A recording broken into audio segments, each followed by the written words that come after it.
എൻ്റെ മോനെ ഇന്ന് ആശുപത്രിയിൽ പോയി. ഇത് ഞാനോട് പറഞ്ഞതാ, ഈ കൊച്ചിന് തണുത്ത ആഹാരമൊന്നും കൊടുക്കരുത്. ഈ കൊച്ചിന് കഴിഞ്ഞ ദിവസം 2 നാരങ്ങ വെള്ളം മേടിച്ച് കൊടുത്തു, 2 ജ്യൂസ്, 2 സംഭാരം മേടിച്ച് കൊടുത്തു. അവിടെ ചെന്നപ്പോൾ ഡോക്ടർ എന്നോട് ചോദിച്ചു, ഇത്ര പെട്ടെന്ന് പനി വരാൻ ജയദേവിന് എന്നാ കാര്യം? ഞാൻ എൻ്റെ പൊന്നു ഡോക്ടർ, ഇവൻ നാരങ്ങ വെള്ളത്തിനങ്ങ് ബഹളമായിരുന്നു, മേടിച്ച് കൊടുത്തെന്ന് പറഞ്ഞു. നിങ്ങളെ വേണം ആദ്യം കൊല്ലാൻ.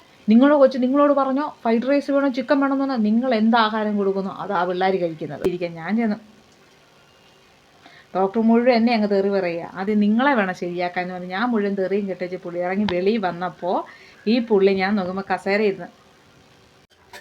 പിള്ളേരായ അങ്ങനെയൊക്കെയാ. പിള്ളേർ ചിലപ്പോൾ ഷാഡ്യം പിടിച്ച് ശാലമലം കൊടുക്കേണ്ടിയൊക്കെ വരും. നീ എന്നെ ധൃതി പിടിച്ചുണ്ടാക്കുന്നത്. രാവിലെ എങ്ങാണ്ട് വെന്ത് വെച്ച പയറ കുക്കറിന് അതുപോലെ എന്നിട്ട് ഇപ്പോൾ തന്നെ എൻ്റെ അരപ്പ് ചേർക്കുക. വളിച്ചു കാണാം. ആദ്യം നോക്ക്, അത് വളിച്ചോ ഇല്ലയോ നോക്ക്. ആ ചീട്ടയിലെഴുതി നിങ്ങൾ കണ്ടായിരുന്നോ? Avoid cool drinks, foods, water. നോക്ക് ചീട്ടെടുത്ത്. എന്നിട്ട് മുഴുവൻ തെറിയും കേട്ട് ഞാൻ അതിനകത്തിരുന്ന്. എന്നിട്ട് ഇയാളൊന്നും പറയില്ല. ഇയാളാണ് ഈ കൊച്ചിന് ഈ പനിയാക്കുന്നത്. വഴക്ക് കേൾക്കാൻ തെറി കേൾക്കുന്ന മൊത്തം ഡോക്ടർമാർക്ക് ഞാൻ കൊണ്ടു നടക്കുന്നത് ഞാൻ. ഇത് നിർത്തിയാ പരിപാടി.